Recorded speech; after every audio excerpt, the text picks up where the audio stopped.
You are now listening to the Highlight Reel Builder for Authors, the Going North podcast. I'm your host, certified self-leadership trainer and author of the best-selling book, Stay the Course, Dom Brightman.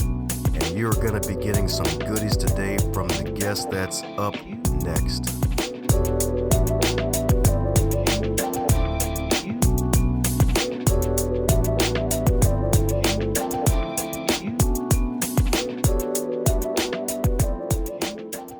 And today on the Highlight Reel Builder for Authors, known as the Going North podcast, we got one heck of a guest for you today, my friends. One heck of a guest for you today. Because my goodness, we got another fabulous author, baby. That's right. She's entering into the business of immortality for the first time. And guess what, folks? She's all the way out from Canada, folks. That's right, all the way out from Canada, aka Canada, for my folks who love to speak Ebonics, baby. That's right, the magical land of Canada. I'm just messing with you. Well, seriously, though, my goodness, this lady has, oh my goodness, a wealth of experience, folks. Graduated from Carleton University all the way out in Ottawa, majoring in law and English. And then she went off to see the world and pay off her student loans at the same time by being a fitness instructor on cruise ships. Go figure. And thanks to these wonderful voyages, she fell in love with the magnificent mountains of Alaska. And through all of that wonderful love, the wonderful story goes further, even down the yellow and gold brick road to where she has a loving husband and an incredible daughter, as well as a wonderful blue poodle from the streets that make up her fabulous family that do a bunch of outdoor activities together.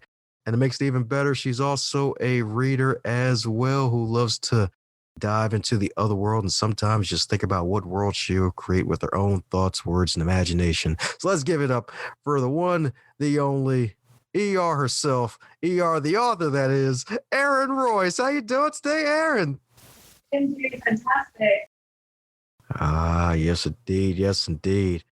Well, as with all introductions, I'm pretty sure you know they're not allowed to be 75 days long. So mind filling in any cavities I missed about you, Erin? Just, I think what you said is correct. My first book is out. It's been a long time since I've written anything, and I hope it's going to be the first in a long line.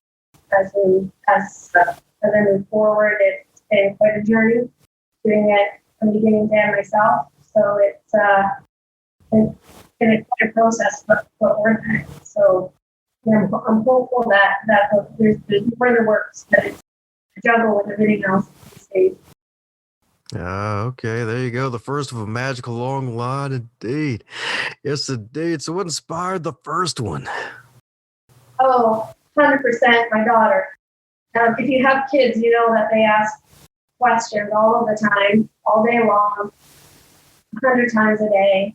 And I was looking for a book. I read quite a bit, but I was looking for a book that could help me answer some of the questions that she was asking. And I couldn't quite find what I was looking for and realized, well, I used to write and probably write this. And that's where it started. So each question in Mommy Why is a question that she asks me, and there's a little bit more. And as I started the process and realized, well, a big process it was, I continued it to the end because I wanted to show my daughter that if you start something, you should finish it, regardless if it's hard or especially if it's difficult. And she was with me throughout the way. The pictures are from our family. They look like her, and it's about her and for her, and for, at the end of the day, for any child that needs to be heard and that has questions. And it's a way that families can come together to have those conversations. That's at the end of the day, that's what I want from this. That families talk, that kids have a space to ask questions and to be who they are, to know that it's okay no matter what they look like, no matter, how different they seem, they're everyone's perspective. There we go. That's right. That's right. The power of parenthood in the early years. It's like, yay, in the single digits. They ask all the questions in the world. Then the teenage years comes. It's like you're lucky to get one word out of them.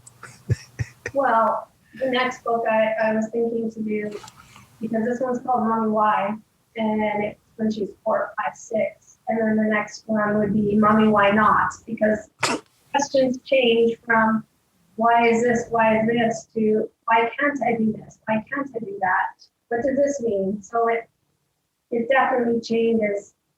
It seems in increments of 4 years at a time. So I'm just not sure if the type of question she asks should be written down and how that can be done properly.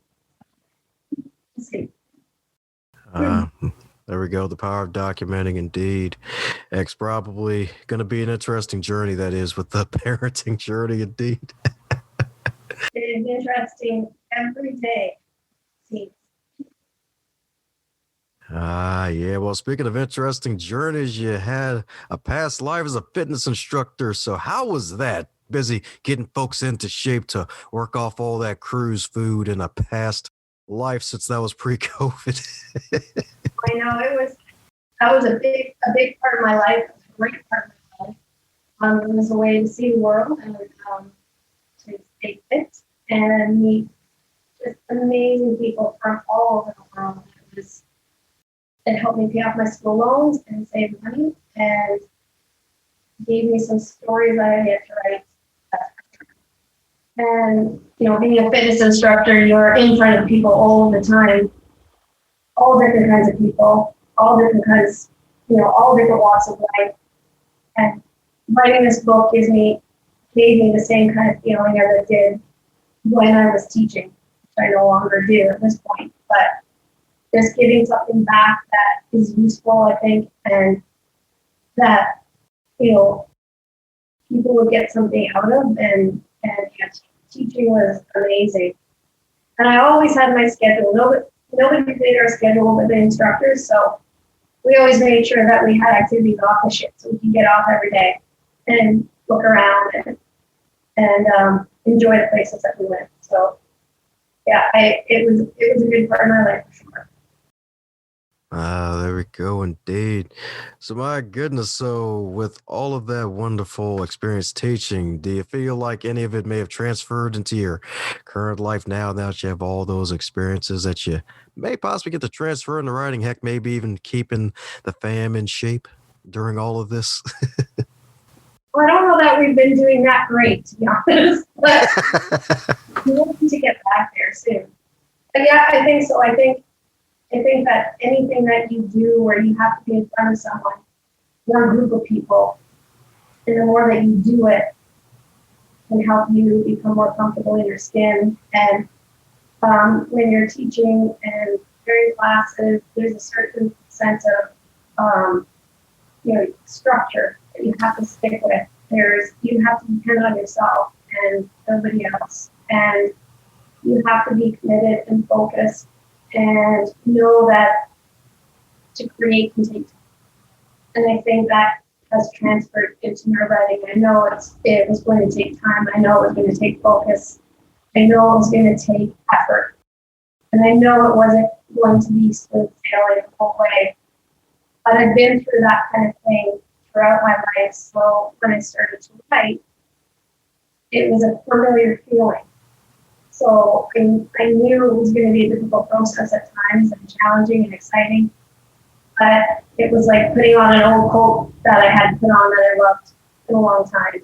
And I was able to do that. So teaching has a lot of layers that you don't usually see. And that transfers into writing. I think for anyone who wants to do anything creative or a new job or just to be a parent, you have to know that it can take time and it'll take mistakes and you're going to fall. But you have a choice. Every day is a choice. You can get up and dust off and keep going. Accept help when it's given, help when you can, and be extremely appreciative to those that are involved in the process through anything that you do. And I think if you can be like that, then you'll see success in whatever endeavor that is, whether it's writing or teaching or a new job, being a parent, anything. Oh, yeah. That's what I'm talking about, indeed. That's what I'm talking about, indeed. That's right. That teacher swag, indeed. That's right. So, with all this wonderful experiences, like what would you say is probably your favorite experience with teaching thus far with your whole life, to be honest? Because now, you, with being a mom, you're basically a teacher for life on top of the past life, on top of all this.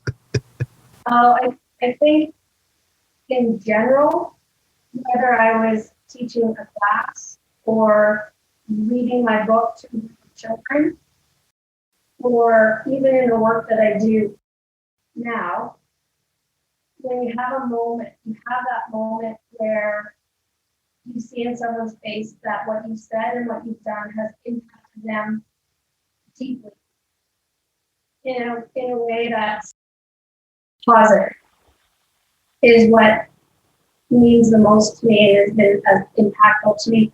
When I was teaching, I met a lady and she had cancer, and she did this very difficult program that we had on board, and she completed it. And I was so proud of her, and she was just cancer free before she came on board. This is just one person out of many of them.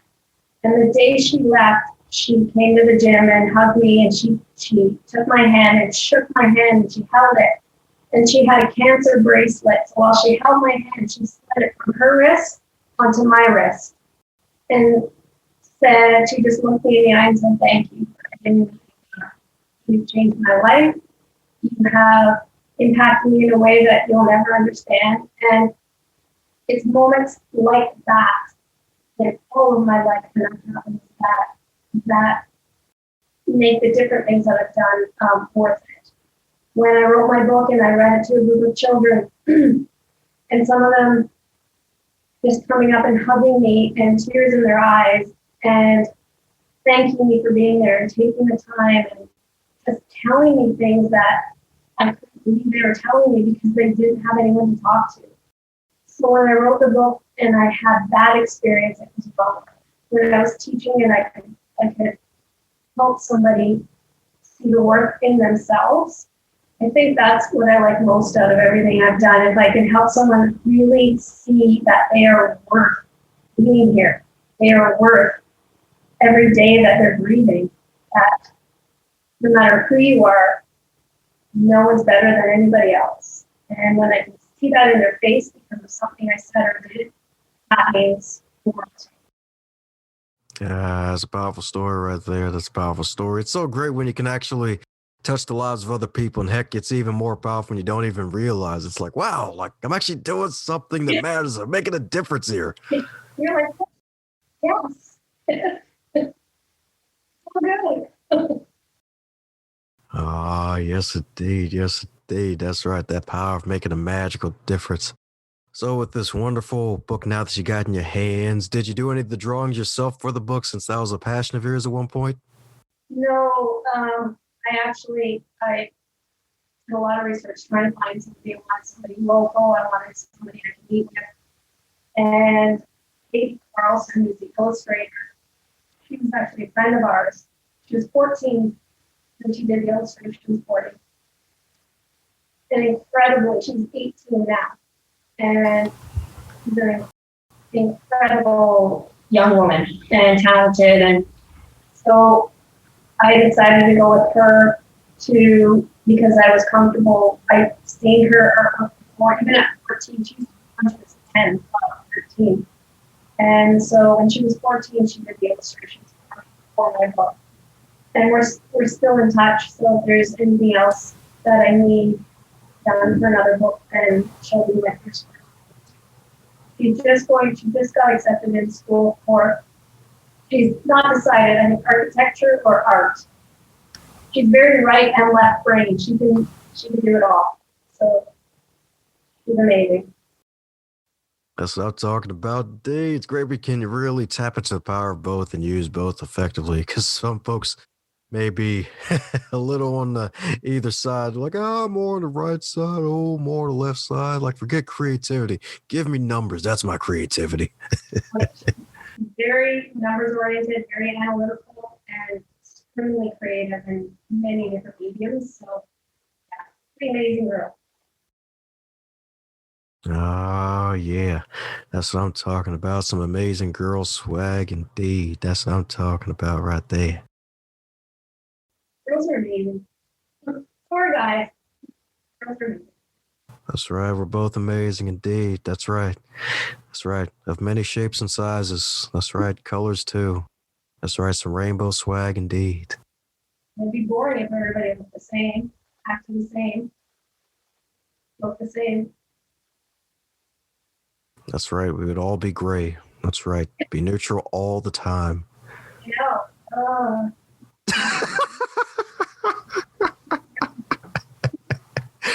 As soon as a red starburst came inside of the world, be like, no, it's blasphemy. Get that out of here. It's not gray. Right? Bring in some more gray. Don't you dare bring those blue clouds up here. We need gray clouds. Sorry, good. Gray sky. Yeah. Yeah. Oh man. A good thing indeed that it's definitely not boring like that. So with all of this magic that you're creating and all this other wonderful stuff, what helped you to really get to this point where you can now see the project come to fruition? Because some folks they say they want to write a book, and there's some that say they want to write a book and they actually get started, and then there's some that actually finish the project. So what helped you to finish? You know what? I think it's just who I am. If I start something, I just want to finish it. But to be truthful, I have days where I stomp around saying, this is ridiculous. I can't do this. And I still have a hard time thinking of myself as an author because there's so many out there that have been doing it for so many years. So I still, it's hard for me to see myself that way. But even though I had doubts and even though, I wasn't sure if this was going to be what I wanted it to be, I don't like to start something and not finish it. So that's why when I started it, I actually finished it. And I was scared to death at times at all of the different things that you have to be involved in yourself publishing. So, and I'm stubborn. So when I couldn't find someone to publish it, I thought, well, fine then, I don't care. I'll do it myself. Whatever, I don't need you. And then I realized, holy smokes, this is a lot of work. I'm done. I've woken up with heart palpitations in the middle of all like, going, the husband's like, you can do this. Okay, I know I can, but in a moment, I don't feel like I can do this. So, I don't know, you have moments like that. You just have to believe in yourself, I guess. You just have to push through. You do or you don't. And, I did. And I'm glad I did because now I understand, well, I'm still learning a lot, but the process. So the next one won't be as overwhelming. I don't think. We'll see. Yeah. Yeah, definitely. It's a we'll see a moment because that's the thing. Like, heck, even myself and a couple other folks included, sometimes it's the follow-up book that could be harder than the first book, depending on which way you're going with it. Yeah, and there's different ideas. So I at this point I just need to sit down and start writing, continue writing some that I've started and make a space for that again and keep moving forward with it. And hopefully finish another one. But I have to say though, you don't do it yourself. I do. Everyone that's been involved in the process has helped me get to where I am. I was very, very blessed I did the footwork, but blessed to find the people I did along the way, editor, illustrator, designer, yourself, people that are talking to me. Everybody that's a part of this is holding me up, and I could not do it without anyone thus far, and I'm sure more will come into my life for it. So it's definitely not just me. Oh, yeah, that's right. Teamwork, making the dream work indeed. That's right. That's right indeed. Makes you dream while you're working. Yeah, it seems like the team just keeps getting bigger. That's right. Soon you have your own darn conglomerate. That's right. And then we can all have camel humps for hats. That's just another thing I can get involved in. Why not? Design camel hump hats. That's right, Mommy. Why do we all have camel hump hats? I love camels, but I don't think I want the hump on my head. Because I'm the mom, I say so. Just wear it. That's right. The humps on the back says buy Erin Royce's book, Mommy Why. I don't know about that. I'll have to think about it. Okay, it could be on the front of the hump. Yeah, could be. If you're to wake up tomorrow and you're 25 again, but this time in the current year of 2021, with all of your knowledge and experience, what advice would you give to yourself? Probably just chill out more. Take a breath. Don't rush. Enjoy the moment.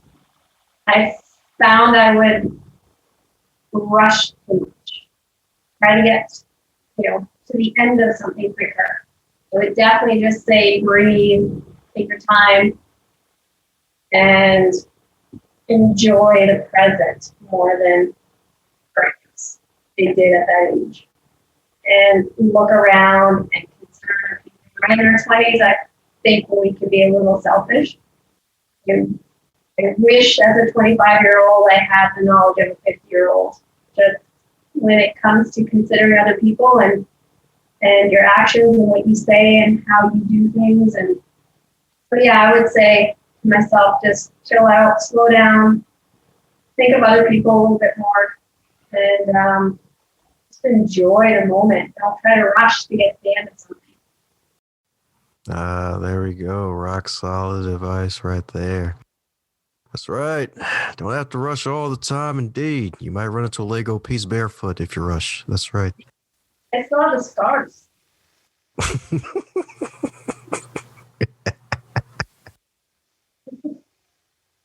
Yes, indeed. But for those who step on Lego pieces, hurt their toe, but they fall into Amazon.com on your wonderful page and buy copies of a book and want to keep up with all that you're doing, what's the best way for folks to do that?